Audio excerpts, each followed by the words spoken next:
So, as much as possible, ang loading ng gamit ng heavy items, kailangan hindi na gumagalaw. So, kailangan i-memorize nyo yung glass display, dyan na siya ilalagay. Ngayon, kapag dyan siya ilalagay, ito yung glass, di ba? In-explain to ni Tin, hindi? Hindi ko po. Okay, glass display, white table, dalawa. Tapos, gun rack. Okay? Yung items na yan, dyan na siya. Tapos yung dalawang cabinet natin, Miriam, nakaganyan. Everything else, kailangan either yung mabibigat na sa labas, yung magagaan na stocks na sa loob. Bakit? Kasi kailangan natin yung area sa labas para mag-build ng stante. 5 yon. Eh, mahirap mag-build ng stante sa loob. Makulob, maliit na space.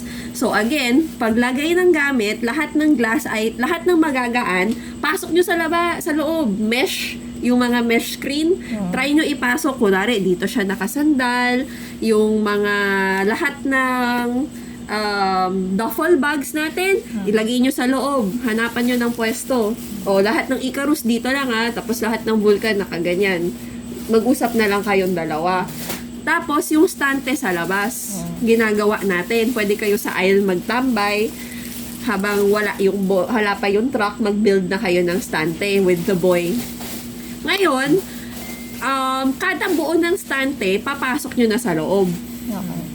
Tapos, sakto, andun yung stante, tsaka kayo mag-load ng gamit. Kailangan, pag naglo-load kayo ng gamit, medyo na may memorize nyo ano ang nasaan. Ganun na lang. Alam ko sa inyo, marami kayong puting orokan. Ano tawag doon? Opo, ma'am. Saan nyo raw, napag-usapan nyo saan nilalagay? Hindi.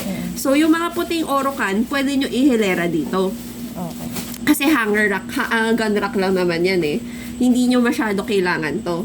At least, nakikita siya. Pero yung mga unknown boxes, pasok mo sa loob.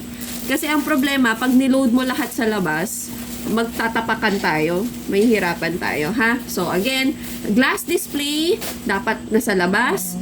Yung cabinet, nasa labas. Stante, binubuo natin sa labas. Light items, ipasok nyo sa loob. Segregate by Vulcan and Icarus.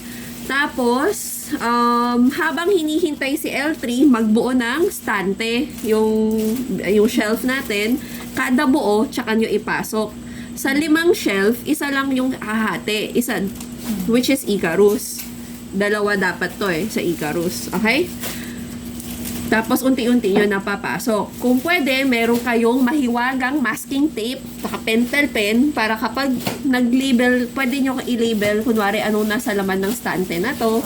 Lalo na tayo ni Miriam. Kayo, hindi ko sure ano pa ba? Yun lang. Once na naka-unload na lahat sa transport, nakalabas na lahat sa Transportify, tsaka lang kayo magsastante, ha? Tapos pwede nyo na paalisin yung truck. Importante, magte-text kayo. Ma'am, nakaalis na si truck ni Ali, nakaalis na yung truck ni Miriam. Okay? Thank you. Okay na po.